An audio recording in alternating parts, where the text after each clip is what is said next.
여러분을 보니까 행복합니다.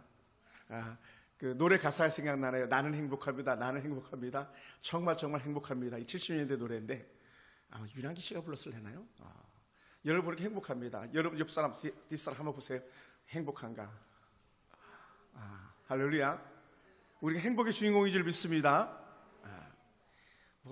스피노자는 내일의 지구가 종말이 온다 할지라도 사과나무 한 그루 심겠다 그랬는데 우리 성도들 곳곳 다 떠나도 여러분이 계셔서 사과나무 한 그루 더 심은 줄 믿습니다. 여러분 하나님의 은혜로 승리하는 그런 복된 명절 주간 되길 주님으로 축복합니다.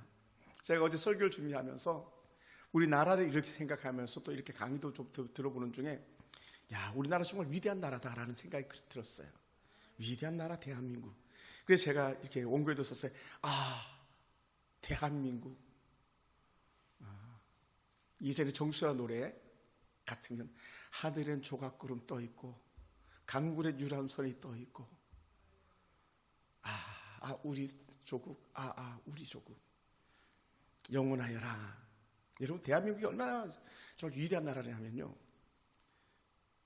우리나라 국가의 힘이죠. 국력이라고 말하는데 이게요 전 세계에서 6위예요. 6위. 약 240개국, 멀게는 많게는 240, 적게는 한 200여 개국 되는데 거기서 6등이에요. 여러분 100명 중에 6등만 해도 잘하는 거잖아요. 그죠? 아니 생겨난 지 얼마 되지 않은 나라, 1945년에 해방돼가지고 1948년도에 국회가 개원되어지고 했던 그런 나라인데 불과 7, 80년밖에 안 된 나라가 세계에서 6등 하는 나라라는 거예요. 군사력은요 그보다 더 나아요. 5번째예요. 여러분 우리는 잘 이해 못할 수도 있는데 전 세계에서 돈다발 싸들고 와가지고요 우리나라 무기 사고 싶어가지고 안 달라는 나라가 대한민국이에요. 놀랍지 않습니까? 미국에서도 우리나라한테 군함 사겠다고 하는 나라가 대한민국이에요. 상상할 수 없는 나라죠. 수출은요 어떻습니까? 여러분 우리가 입이 방정인 거예요. 못 산다, 안 된다, 망한다 그러는데요, 수출은 당군 역사 이래 2024년 최고로 많은 수출을 이룬 나라입니다. 얼마냐 도대체? 무려 6,800억 달러예요. 1970년대에 100억 달러만 수출해서 좋겠다 했는데 100억 달러도 수출하지 못했던 그런 나라가 6,800억 달러를 수출하는 그런 나라가 됐다는 거예요. 놀라운 거죠. 저는요 초등학교 다니면서 은행이 있는지도 몰랐어요. 물론 그때도 은행은 있었을 거예요. 우리 엄마는 은행에서 돈을 빌리는 걸 제가 본 적이 없어요. 누구한테 빌려요? 이웃집 아주머니들한테, 아저씨들한테 빌리는 거예요. 그러다가 달러돈이라고 했다. 달러돈. 이자가 무려 30% 되는 달러돈. 요즘으로 같으면 법에서도 그만한 그런 이자인 거죠. 근데 가만히 보니까 달러돈. 나중에 커서 보니까 달러돈이라는 단어가 달러, $1, $2 할 때 달러, 미국 화폐 단위가 달러더라고요. 그게 달러돈. 근데 지금은요, 여러분 통장 다 가지고 계시잖아요.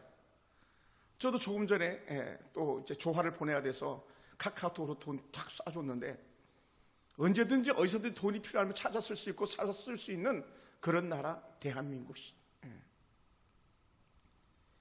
여러분 성남 시민이요 작년 기준으로 91만 9,856명이었답니다. 지금 뭐 90, 한 7, 8만 92, 3만 명 되겠네요. 91만 9천 명, 약 850명 포함하면 그렇습니다. 이 성남 시민이 이 정도인데요, 이번 설 명절에 비행기를 타고 해외를 가는 사람이, 국내 여행은 아니에요, 비행기를 타고 해외여행 가는 사람들이 성남 시민 인구의 훨씬 더 많은 인구가 1.5배나 되는 인구가 해외여행을 가는 나라. 무려 몇 명? 134만 명. 원래는요 공항에 2시간 전에 나오라 그랬었거든요. 지금은 5시간 전에 나가도 비행기 탈까 말까라는 거예요. 몇만 명? 134만 명. 우리 지금 여기서 예배 드리고 있지, 그 중에 들지 않아가지고 모르겠습니다. 혹시 해외여행 안 가시죠? 이번 설 명절 명절 때. 야, 상상을 초월한다. 그 중요한 게 뭐냐면 전 세계 어디 가도 한국 사람들이 관광지를 다 장악하고 있다는 거예요. 한국 사람들이 얼마나 부자인지 모릅니다. 그런데도 불구하고 어떻게 돼요? 악한 사단은 대한민국이 망한다 그러고, 대한민국이 망했다 그러고, 선전선동을 하다 보니까 전 세계에서 가슴 아픈 얘기지만 자살 제일 많은 나라, 우울증 제일 높은 나라가 대한민국이에요. 따라해 봅시다. 속지 맙시다. 마귀의 꾀에 속지 맙시다. 할렐루야. 속으면 안 돼요. 우리가 속지 않으려면 어떻게 돼요? 하나님의 은혜 말씀에 굳건하게 서야 될 줄 믿습니다. 말씀에 서야 돼요. 말씀에. 여호와의 말씀이 우리를 살리는 줄 믿으시기 바랍니다. 그래서 시편 1편은요, 어찌 보면 시편 전체가 150편까지 있는데 150편을 나열하기 위해서 가장 기초적인 서론을 펼치는 것이 바로 시편 1편이에요. 시편 1편. 사랑하는 성도 여러분, 사람들은 본능적으로 누구든지 다 그런 마음이 있어요. 어떤 말 들으면 좋아요? 어휴, 당신을 복받게 생겼습니다. 당신을 복이 있는 것처럼 보입니다. 또 당신을 복받기 원합니다. 새해 복 많이 받으세요. 사람들은 본성적으로 누구든지 복을 받기 원하는 거예요. 야, 기복주의 사상 아니야? 아닙니다. 모든 생명체는요, 다 복받기 원하는 본성이 있습니다. 그래서 성경은요, 시종일관 복 있는 말씀을 해주시는 것이고 복 있길 원하시는 거예요. 처음 인류를 만드신 하나님께서도 하셨던 말씀이 뭡니까? 인류 처음 인간들에게 주셨던 축복의 메시지가 뭐냐면 복이었어요. 복. 생육하고 번성하여 땅에 충만하라. 땅을 정복하라. 땅을 다스려라. 우리는요 다 누리게끔 돼 있었던 거예요. 근데 어떻게 마귀는 자꾸 속였던 거죠. 자꾸 속이는 겁니다. 악한 이단들은요 계속 속이는 거예요. 뭐라고요? 비스무리하게 속이는 거예요. 비스무리하게 속여요. 마귀들은요 영남 사람 갈라치기, 호남 사람 갈라치기, 남자 갈라치기, 여자 갈라치기 다 갈라치기 하면서 편가르기를 시키는 거예요. 마귀는요. 이게 어디서 나왔는지 아십니까? 하나님과 사람 사이에 마귀가 편가르기 한 거예요. 편가르기. 야, 너도 하나님처럼 될 수 있어. 너도 이거 먹으면 눈이 밝아져서 하나님과 같아진단다? 하나님께 도전하게 만들고, 하나님과 멀어지게 만들고, 하나님께 배신감 느끼게 만들고, 이게 사단이 하는 거예요. 네. 우리 속으면 안 됩니다. 그러면 어떻게 하면 속지 않을 수 있겠습니까? 말씀에 정통해야 됩니다. 성경 말씀을 잘 알아야 됩니다. 말씀을 잘 알아야 됩니다. 그래서 우리는 꼭 기억하시기 원합니다. 우리 전에도 복이 있었던 사람들이고요, 지금도 복이 있는 사람들이고요, 내일도 여전히 복이 있는 사람들인 줄 믿습니다. 할렐루야. 왜 그러냐면 우리 하나님의 자녀이니까요. 하나님의 자녀들은요, 과거든 현재든 미래든 다 복이 함께하는 거예요. 때로는 우리 육신이 연약하고 우리 육체가 불편해서 마음 아플 수 있지만, 그럼에도 불구하고 하나님께서 우리에게 주시는 은혜는요, 강건함으로 보존시키는 그런 은혜가 우리 가운데 있는 줄 믿습니다. 할렐루야. 그래서 복에는요 두 가지 큰 개념이 있는데, 하나는요 히브리어 발라크라는 것인데, 그것은 무릎 꿇다라는 의미를 가지고 있어요. 무릎 꿇다. 이 무릎 꿇다라고 하는 이 의미는요, 하나님께 직접 복을 내려주시는 그런 복을 말합니다. 하나님, 내가요 건강이 회복되기 원해요. 그럼 기도하는 건강 회복시켜주시고, 하나님 물질이 필요해요. 물질 주시고, 하나님 자녀 필요해요. 자녀 주시고. 예를 들어서 그것이 우리가 말하는 발라크라는 축복입니다. 이제 가장 흔한 그 구약 성경에서 가장 흔하게 복이라는 단어가 나오면 이 발라크 축복을 대부분 얘기하고 있습니다. 두 번째는 뭐냐면 아슈레라는 그런 복이 있어요. 아슈레. 저도 이번에 설교 준비하면서 알게 됐는데, 아슈레라는 복은 뭐냐면 일상생활 속에서 나타날 복이라는 거예요. 일상생활 속에서. 지금 여러분 건강하잖아요. 이게 아슈레의 복이에요. 지금 여러분들이 자녀가 있잖아요. 그게 아슈레의 복이에요. 지금 여러분이 건강하게 먹고 자고 잠잘 수 있잖아요. 이게 다 아시리의 복입니다. 일상적인 복이 놀라운 축복입니다. 이 복에 대해서는요, 구약 성경에서 약 45번 정도 반복적으로 쓰여지고 있답니다. 기업이 잘 되기 원합니까? 자녀들에게 형통함이 있기 원합니까? 다 아시리의 은혜 복이 여러분 가운데 임하기를 원합니다. 건강과 무병장수의 복이 임합니까? 가난하지만 그래도 행복한 삶을 누리고 있습니까? 그게 아시리의 복이라는 줄 믿습니다. 그러다 보니까 매일매일 정직하게 하나님 바라보면서 사는 사람, 행복하다고 말하는 사람은 다 이 복을 받아들인 사람인 거예요. 할렐루야, 할렐루야. 그래서 복 있는 사람들이 가지고 있는 특징이 있는데 두 가지. 하나는 소극적인 특징이 있고 하나는 적극적인 특징이 있습니다. 그것이 뭐냐? 하나는 악인의 꾀를 따르지 않는 겁니다. 소극적으로 할 수 있는 건 악인의 꾀를 따르지 않는 것. 여러분, 여기서 악인은요, 도덕적으로 회의해가지고 자기 욕심을 따라가는 사람들이에요. 마땅히 그 정치인들이라면 자기 정당의 이익을 생각해서 상대를 생각하지 않는 그런 것들. 내가 이익을 생각해서 남의 그 못 먹는 굶주림, 배고픔 이것들 생각지 않는 다음에 이거는요, 악한 꾀를 따르는 거거든요.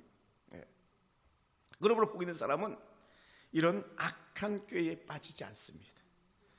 죄를 짓고 감옥에 들어가는 대부분의 사람들이 이렇게 통계를 내보면 자기 혼자 의도해서 자기 혼자 죄를 짓고 가는 사람보다 남의 충동질, 남의 권유에 따라 가지고 죄를 짓고 감옥에 가는 사람들이 훨씬 더 많답니다. 물론 감옥에 들어가면 자기 혼자인지 모르겠지만 그러나 보이지 않는 것에 뭐가 있어요? 공범이라는 사람들이 있는 거예요. 공범. 오늘 대한민국이 이 위격에 빠지도록 만든 것은요, 악한 공범들이 있는 거예요. 나라를 위경으로 빠뜨리는 공범들이 있는 겁니다. 조폭들, 마약 범죄자들, 정치적인 범죄자들, 악한 기업의 기업주들 다 악인의 꾀를 따랐기 때문에 그런 거예요. 악인의 꾀를 따르는 자. 고구마를 캘 때 줄기를 이렇게 당기면 땅속에 있는 고구마가 이렇게 막 다 딸려서 나옵니다. 악인의 꾀를 따라간다는 것은 고구마 줄기에 매달려 있는 땅속에 묻혀 있는 고구마 같은 그런 모양일지도 몰라요. 우리 단호하게 끊어야 될 줄 믿습니다. 한번 따라해보세요. 악인의 꾀를 따르지 않겠습니다. 그럼 우리는요, 악인의 길을 따르는 악한 지혜가 아니라 하나님을 따르는 하나님의 지혜가 우리 가운데 필요한데 그것이 말씀을 통해서 가능한 거예요. 할렐루야. 그래서 우리는 이 악인의 길을 따르지 않으려고 하다 보니까 어떻게 돼요? 우리는 사실은 저도 참 약해요. 뭐가 약하냐? 정에 끌릴 때가 많아요. 우린 정문화니까요. 정문화, 정에 끌리기 쉬워요. 친구니까, 가족이니까, 우리 성도니까 부탁하면 들어주게 돼요. 근데 들어줘도 안 될 것조차 들어주는 경우들이 있다는 거죠. 그게 뭐냐? 악한 꾀에 빠져버리고 많은 것들이라는 것이죠. 결국은 악한 정에 끌리다 보면 어떻게 돼요? 자기의 사리 사욕을 쫓는 것으로 힘의 균형이 기울어질 수밖에 없는 거예요. 그래서 안 되는 것이죠. 뭐 국가적인 얘기해서 죄송합니다만은 하루밖에 근무 안 한 사람 갖다가 탄핵해가지고 그래서 헌법재판관들이 판결을 했는데 4대4가 나왔어요. 4명은 이 사람은 죄가 없다. 또 반대쪽 4명은 죄가 있다. 알고 봤더니 다 같은 통 속 사람들이었던 거예요. 다 극단적 좌파들이 행하는 일들이었던 거죠. 악인의 꾀를 따르는 통 속 무리들인 거죠. 현재 헌법재판소 소장 대행도 그렇습니다. 악인의 꾀가 지배하는 세상이 돼서는 안 되는 거예요. 여러분 상식적으로 생각해 보세요. 경찰, 군인, 공무원들이 잘 돼야 나라가 안전한 거거든요. 범죄자들이 잘 되는 세상을 만들어서는 안 되는 거거든요. 악인의 꾀를 따르는 거예요. 그래서는 안 되는 거죠. 그래서 우리가 신앙 안에서 참 귀한 한 사람이 있는데 악인의 꾀에 넘어가지 않은 아주 위대한 하나님의 사람이 있는데 그 사람이 누구냐면 요셉이라는 사람이에요. 요셉은 누가 보든지 보지 않든지 언제든지 정직하고 정의로운 길을 갔던 사람입니다. 여러분, 20대 팔팔 끓는 젊은 청춘이 아주 이쁜 여인이 유혹하면 넘어갈 수밖에 없잖아요. 요셉은요, 그렇게 하지 않았어요. 보디발이라는 자기 주인집에 그의 부인 아내가 그를 꼬였지만 그 게임에 넘어가지 않았어요. 그때는 무고하게 감옥에 들어갔지만 그는 원망하지 않았어요. 뭐라고요? 악인의 꾀를 따르지 아니함의 결과인 줄 믿습니다. 할렐루야. 여러분, 그래서 악인의 꾀를 쫓지 않기 위해서는 우리는 단호하게 끊을 수 있는 용기가 필요합니다. 뭐요? 이건 아니야 라고 말할 수 있는 용기, 이건 안 되라고 할 수 있는 용기, 그것이 필요합니다. 그러므로 우리는요, 신앙의 가치관을 바르게 정립해야 되는 거예요. 근데 이 그리스도인으로서 신앙의 가치관을 바르게 정립한다는 건요, 우리의 이성으로 되는 것이 아니라 언제든지 기준은 캐논이라고 말하는 이 잣대가 되는 성경 말씀이에요. 우리의 옳고 그름의 기준은요, 언제든지 성경에 있는 줄 믿으시기 바랍니다. 할렐루야. 우리의 그 사사로운 학문이 아니에요. 우리의 경험이 아니에요. 우리 어른들 얼마나 많은 세월 사셨습니까? 여러분들 경험이 물론 플러스 되는 부분도 있겠지만, 그러나 결국은 마지막 마침표를 찍을 수 있는 은혜의 진리는 말씀밖에 없습니다. 예.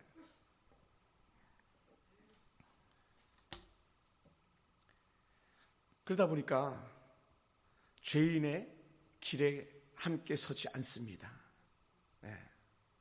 여러분, 죄인의 길을 벗어나면, 우리가 죄의 길을 가지 않으면 은혜 복이 열리는 그 길을 택하게 돼 있는 거예요. 근데 사단은 어떻게 합니까? 자꾸 속이고 죽이고 멸망하는 길을 가도록 유혹하는 거예요. 유혹.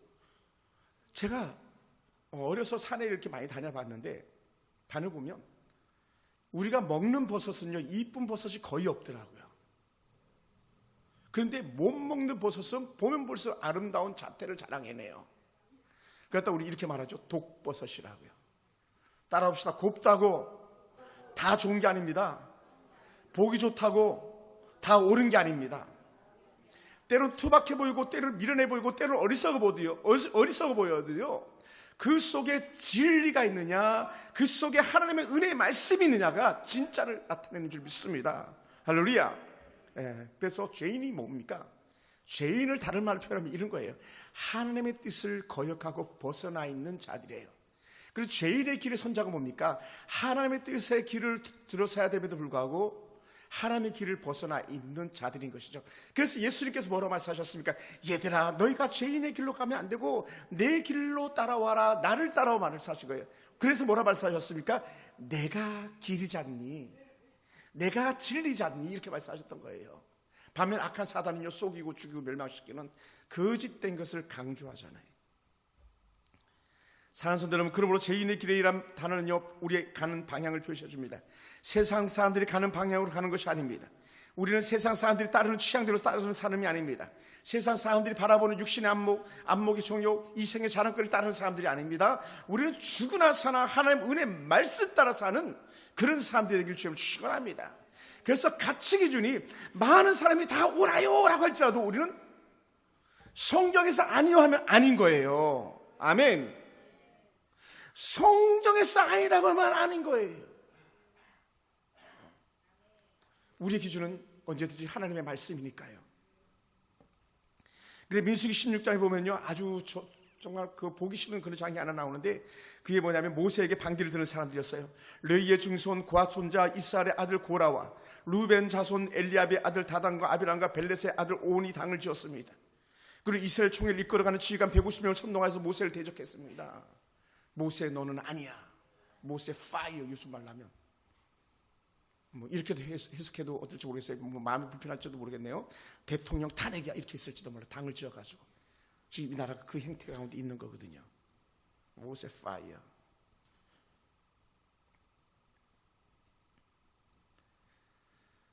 그걸 바라보고 모세가 하나님의 은혜 안에서 했던 말이 있는데 그 16장 5절 이렇게 표현했어요. 민수기 16장 5절. 레위 자손들아 너희가 너무 분수에 지나치다. 너희가 도가 지나쳤다.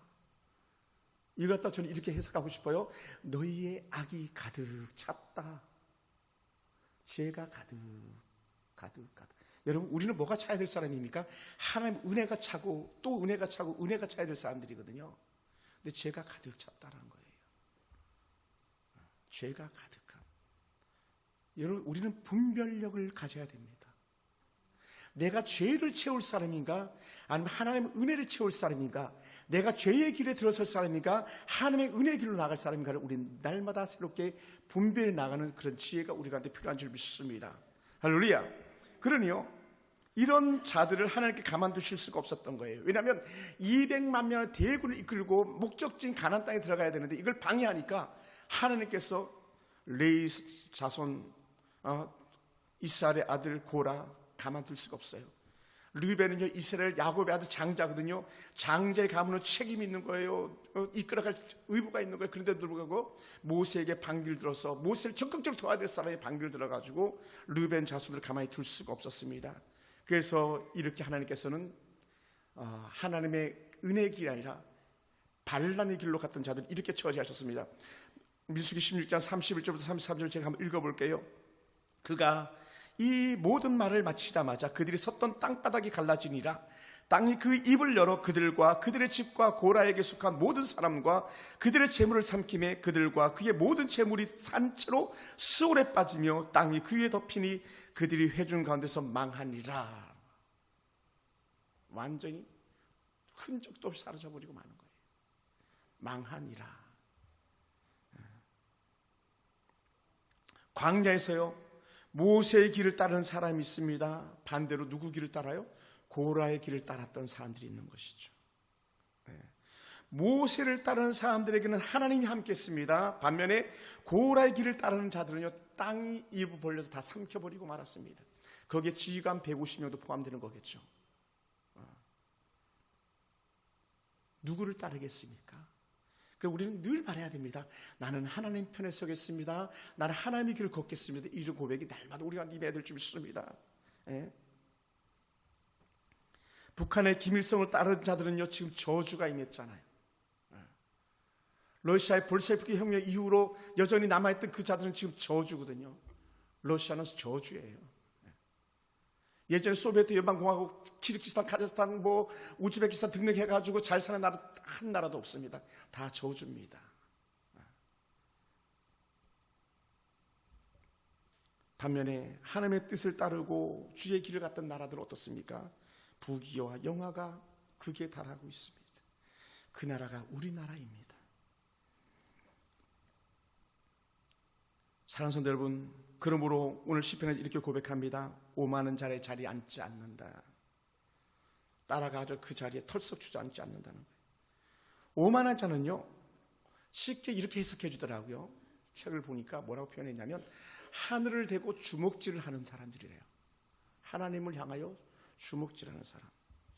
알고 봤더니 그게 예전에 어려서 우리 동네 어르신들이 그랬던 것 같아요. 이놈아, 하나님을 믿느니 차라리 내 주먹을 믿지. 하나님이 어디 있냐? 시편의 고백들처럼 사람들이 하는 말이 내 하나님이 어디 있느냐 하니 내 눈물이 음식이 되었도다. 오만한 자들, 하나님을 향하여 삿대질하고 하나님을 향하여 주먹질하는 사람들. 이걸 반대로 말해 이런 거예요. 하나님이 아니라 내가 신이다. 예수님 시대 때도 어떻습니까? 로마의 황제들을 뭐라고 표현했냐면 다 신이라 이렇게 불렀던 거예요. 신이다, 신이다. 사도 바울이 멜리데라는 섬에서 뱀에 물려서 죽을 줄 알았더니 살아났잖아요. 문제가 없었잖아요. 예전 같으면 다 죽어나가는 건데. 근데 안 죽었어요. 그랬더니 막 그 멜리데 섬 사람들 깜짝 놀라가지고 우와, 바울이 신이다, 신. 스시 허메라고 그렇게 막 불렀잖아요. 그럼요, 사도 바울이 막 하나님 은혜가 없는 사람이요, 그래서 맞아, 내가 신이야, 내가 신이다, 다들 내게 경배하라.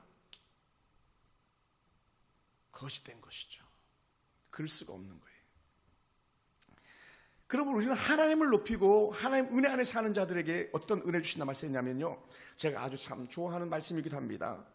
잠언 22장 4절에 겸손과 여호와를 경외함의 보응은 재물과 영광과 생명이다 그랬어요. 하나님 앞에서 하나님을 드러내고 나를 낮추는 사람들에게는 여호와의 재물, 여호와의 영광, 여호와의 생명 은혜를 갖다가 허락해 주신다고 말씀하셨던 거거든요. 그러면 사랑하는 성도 여러분, 사람들이 자기를 신이라고 따르는 자들을 갖다가 우리는 거절해야 됩니다. 사람이 자기를 신이라고 말하는 헛된 자들을 우리는 거절해야 됩니다. 이 땅에 사람은 신이 될 수가 없습니다. 이 땅에 사람은 신적인 존재가 될 수 없습니다. 저를 보세요. 우리 하나님만이 진짜예요. 속이고 죽이고 멸망시키는 악한 자들이 우선은 이기는 것처럼 보이고 우선은 강한 것처럼 보일지 모르겠지만, 그러나 그건 아무것도 아닙니다. 그러다 보니까 복 있는 사람들은요, 이런 악한 자들과 교제하지 않습니다. 하나님의 말씀과 동행하는 사람들인 줄 믿습니다. 그럼 복 있는 사람들이 적극적으로 행동해야 될 것이 뭐냐? 그러면 우리는 어떻게 살아야 될 것이냐, 그걸 갖다 이렇게 말씀하는데 뭐냐? 여호와의 말씀, 여호와의 율법을 즐거워한다는 거예요. 여기서 즐거워한다는 말씀은요, 막 보고 싶어가지고 안 달라는 것처럼 첫사랑의 그 뜨거움이 있어가지고 막 조금 보고 또 조금 보고 또 보고 싶고 또 보고 싶고 또 보고 싶고, 막 연애 시절에 막 보고 싶어가지고 얼마나 안 달했습니까? 우리 연애하는 사람 있습니까? 우리 하은이 연애해봐야 느낄 거야 아마. 제가 연애할 때 그랬거든요. 아내하고 연애할 때 막 보고 있어도 보고 싶은 것처럼 느껴지는 거. 이거요. 택시 타고 기껏 그 군부대 관사까지 데려다주고 다시 그 택시 타고 우리 집까지 오는 거예요 또. 왜 같이 있고 싶어가지고. 그리고 또 다시 그 택시 타고 또 다시 돌아가는 거야. 이게 뭐냐면요, 여호와 율법을 즐거워한다라고 하는 의미를 말씀드리고 있는 거예요.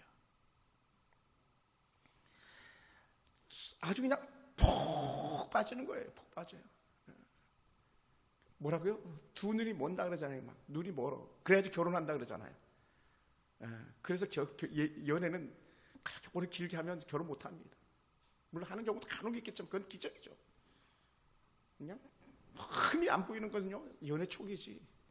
연애 후기 가보세요. 얼마나 많은 흠이 보입니까? 그러니 우리 집사님은 뭐 이제 연애 초기니까, 아주 신혼이니까 콩깍지가 여전히 씌여 있죠. 아직 안 벗겨졌죠. 저희 정도 살아보세요. 지금 31년째예요. 다 알아요. 그래서 전우회로 산다고 말하기도 하잖아요. 근데요, 여호와의 말씀을 즐거워하는 건요, 전우회가 없습니다. 항상 연모함, 사모함이 있는 거예요. 왜 그런가? 시편 119편이 성경 중에 제일 긴 장인데, 시편 119편 103절에 보면 이렇게 말씀해요. 주의 말씀의 맛이 꿀보다 더 달고 송이꿀보다 더 달다라고 그랬거든요. 단 것의 대표는 꿀이거든요. 근데 그 꿀보다 더 단 게 여호와의 말씀이라는 거예요. 그걸 전 증명해 볼 수 있다면 저는 이렇게 말할 수 있을 것 같아요. 우리 교회 우리 정수자 성도님, 저 보세요. 저 뒤에 빨간 줄 길게 올라간 거 있죠. 왜? 보입니까? 스티커 붙인 거. 저게 올해 1월 달 정수자 성도님이 읽은 성경 분량이에요.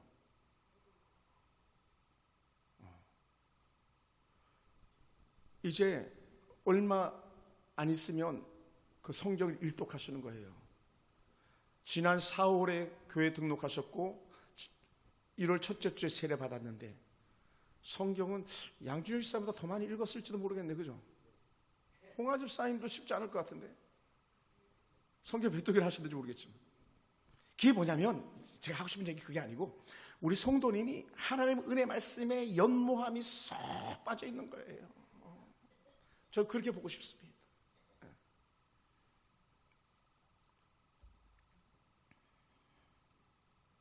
사랑하는 성도 여러분, 이러한 은혜가 우리 가운데 있기 원합니다.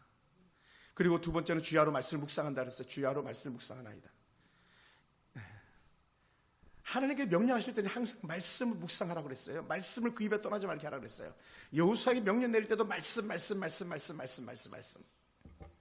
예수님께서 부활승천하시면 말씀. 제자들도 말씀. 그러니까 저도 여러분 똑같이 말씀하는 거예요. 말씀을 봐야지. 말씀을 들어야지. 왜? 그래야 하나님의 깊은 뜻을 헤아리니까요. 그래야 갈 길이 보이니까요. 네. 말씀 안에 참된 지식과 지혜가 있기 때문에 그런 줄 믿습니다. 심스라는 한 유명한 사람이 있었는데 이 사람이 마취제를 발견했습니다. 마취제를 발견한 사람이에요. 그 마취제가 클로로포름이라는 마취제인데 그는 수술을 받는 환자들이 너무 아파하는 걸 본 거예요. 수술을 받을 때 막 환자들이 막 수술을 하긴 해야 되는데 막 자지러지잖아요. 그래서 이 사람이 생각한 거예요. 어떻게 하면 사람들이 고통을 받지 않고 수술을 좀 더 편안하게 받을 수 있을까? 그리고 그가 기도하면서 하나님의 말씀을 보는데 손뼉을 탁 치면서 막 와, 이 방법이다 생각하는 거예요. 그게 뭐냐면 하나님께서도 수술하셨는데 최초 수술하셨는데 하나님의 수술법을 그가 착안해낸 거예요. 이게 뭐냐? 인류 최초 수술하셨던 분 하나님이신데 아담을 잠들게 하시고 그 몸에서 갈비뼈를 취하여서 하와를 만들었다. 사실은 뭐 말도 안 되는 얘기잖아요. 그죠? 이성적으로 생각해 보세요. 근데 기도하다 보니까 하나님께서 하와를 만들 때 아담 몸에서 분리했는데 그 수술이었구나. 그렇다면 그 수술하는데 아담이 한 건 뭐지? 잤네. 그러면 사람들이 수술할 때 자면 되겠네. 그럼 고통이 없겠네. 한 게 마취제가 나온 거예요. 마취제가. 놀랍지 않습니까? 그래 깜짝 놀라가지고 그 사람이 개발한 게 마취제인데 그게 클로로포름이라는 그런 마취제였다고 말합니다. 사랑하는 성도 여러분, 하나님의 말씀을 읽을 때 우리는요 놀란 영적인 감동이 생겨나는 줄 믿습니다. 하나님의 은혜가 생각나는 줄 믿습니다. 지혜가 생각나는 줄 믿습니다. 경영의 원리, 하나님의 은혜 말씀이 필요합니다. 모든 총체적인 모든 것에 여호와의 말씀이 들어가면요 모든 것이 지혜로 역사하는 줄 믿습니다. 할렐루야.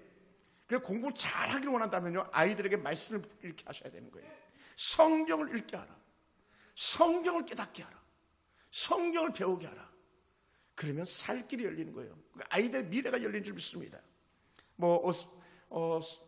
중원 부원일 수도 있을지 모르겠습니다만은 감옥에 있는 대통령이 나에게 성경책을 보내달라 했다. 그런 최고를 택한 거예요. 나라를 회복한 것보다 그가 말씀으로 들어왔다는 건요 그의 인생 전체가 가장 큰 복으로 역사하는 거예요. 만약 그가 감옥에서 혹시 나오게 된다면, 물론 당연히 나와야 되겠지만 나오게 된다면 그의 통치 기술이 완전히 달라질 거예요. 왜? 성경이 그에게 지식과 지혜와 총명을 주니까요. 3절이 이렇게 말합니다. 이런 복 있는 사람들이 어떤 축복을 받는가? 그런 시냇가에 심은 나무와 같다고 표현했습니다. 시냇가는요 물이 마르지 않는 곳입니다. 가물어도 시냇가의 깊은 곳에서 항상 물기가 남아 있습니다. 그래서 마르지 않은 척박한 땅에서 정말 있던 나무가 옮겨져서 시냇가에 옮겨져서 좋은 나무로 자라가게 된다는 것이죠. 이것을 우리 이렇게 표현했어요. 요한복음 5장 24절에서 사망에서 생명으로 옮겼느니라. 척박한 땅에서, 메마른 땅에서, 간조한 땅에서 가장 좋은 땅, 생명이 넘치는 시냇가를 옮겨졌느니라. 이 말씀을 요한복음 5장 24절에서 이렇게 말씀하셨던 거예요. 내가 진실로 너에게 이르노니 내 말을 듣고 내 따르는 자에게 주는 은혜가 뭡니까? 사망에서 생명으로 옮겼느니라 말씀하셨거든요. 우리는 하나님 은혜 가운데서 사망에서 생명으로 옮긴 자입니다. 시냇가에 심어진 나무인 줄 믿습니다. 그러다 보니까 우리는요 누구든지 12달 12번 실과가 맺는다고 말씀했던 요한계시록에 나오는 그 나무의 주인공이 저와 여러분이 되는 줄 믿습니다. 사실 그 나무는 원래 예수 그리스도인데 우리가 거기에 접붙임되어서 우리 삶 자체도 윤택한 삶을 누릴 수 있다고 하는 은혜의 말씀인 줄 믿습니다. 그래서 예수님께서요 그 증거가 되게 이렇게 말씀하셨습니다. 요한복음 7장 38절에서 누구든지 목마르거든 내게로 와서 마셔라. 언제든지 예수님 물이 있는 거예요. 나를 믿는 자는 성경이 이런 것 같이 그 배에서 생수의 강이 흘러넘치리라. 할렐루야. 마르지 않는 샘의 은혜 예수 그리스도예요. 내가 주는 물을 막는 자는 영원히 목마르지 않으니. 그래서 옆에 있던 여인이 그 얘기를 듣고 깜짝 놀라가지고 그 물 내게도 달라고 막 그랬었잖아요. 그 물을 내게도 주시옵소서. 예수님은 목마르지 않는 샘의 근원이신 줄 믿습니다. 그러다 보니까 이것을 너무나 잘 알고 있었던 구약 선지자 예레미야는 이렇게 표현했어요. 예레미야 17장 8절에서 그는 물가에 심기운 나무가 그 뿌리를 강변에 뻗치고 시냇가에 심은 나무죠.